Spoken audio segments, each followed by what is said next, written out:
उडुपी कर्नाटक कृष्ण क्षेत्र है, उधर एक रामकृष्ण आश्रम है हमारा, नदी के किनारे। महाराज जी हमारे आध्यात्मिक मार्गदर्शन करते हैं, सब ब्रह्मचार्य, बाकी काफ़ी सारे हमारे वानप्रस्थ भी है इसमें, और थोड़े बहुत हमारे भक्त, बहुत सब साधक व्रजमंडल का बहुत आपका वचन सब बहुत।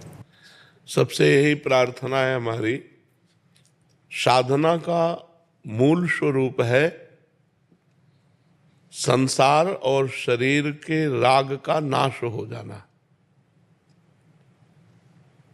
जो मनाखष्टानि इंद्रियाणि प्रकृतिस्थानि कर्षति, इसको रोकना है, यही साधना है।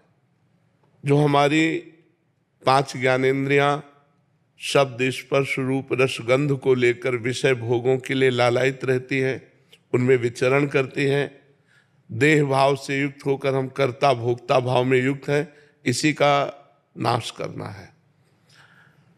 इसका सहज नाश का उपाय है जो गुरु ने नाम दिया है, मंत्र दिया है, उसको अव्याव्रत मतलब निरंतर मंत्राकार वृत्ति हो, भगवदाकार वृत्ति हो, तो संसार का चिंतन, संसार का राग स्वतः ही नष्ट हो जाता है। जैसे एक एक कवल खाने पर तुष्टि पुष्टि क्षुधा निवृत्ति होती है, ऐसे ही एक एक मंत्र, एक एक नाम जब ध्यान पूर्वक जपा जाता है तो संसार से वैराग्य, अपने स्वरूप का बोध और गुरुदेव के चरणों में प्रीति, इष्ट देव के चरणों में प्रीति, ये तीनों एक साथ प्राप्त होते हैं। जैसे तुष्टि पुष्टि क्षुधा निवृत्ति, ऐसे संसार से वैराग्य, स्वरूप का बोध और भगवान से प्रेम, तीनों एक साथ प्राप्त होते हैं। हमें पवित्र आचरण करते हुए गुरु आज्ञा में अपने जीवन को समर्पित कर देना है, और जो गुरु जी ने नाम मंत्र दिया है उसे सतत, जितना तन्मया स्थिति, जितने मिनट धारण करोगे उतने जीवन धन्य है।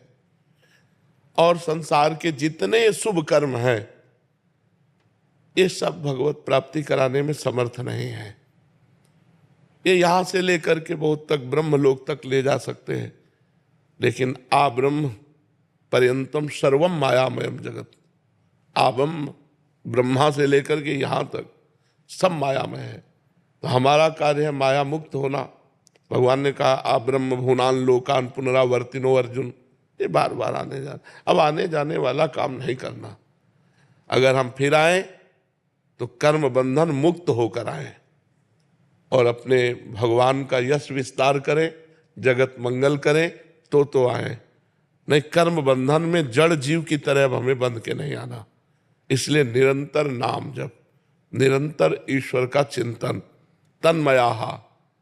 भगवान रामकृष्ण परमहंस जी हर समय माँ से बात करना, माँ में ही पूरी तन्मयता। वही कृष्ण है, वही काली है, इतना अंतर नहीं है।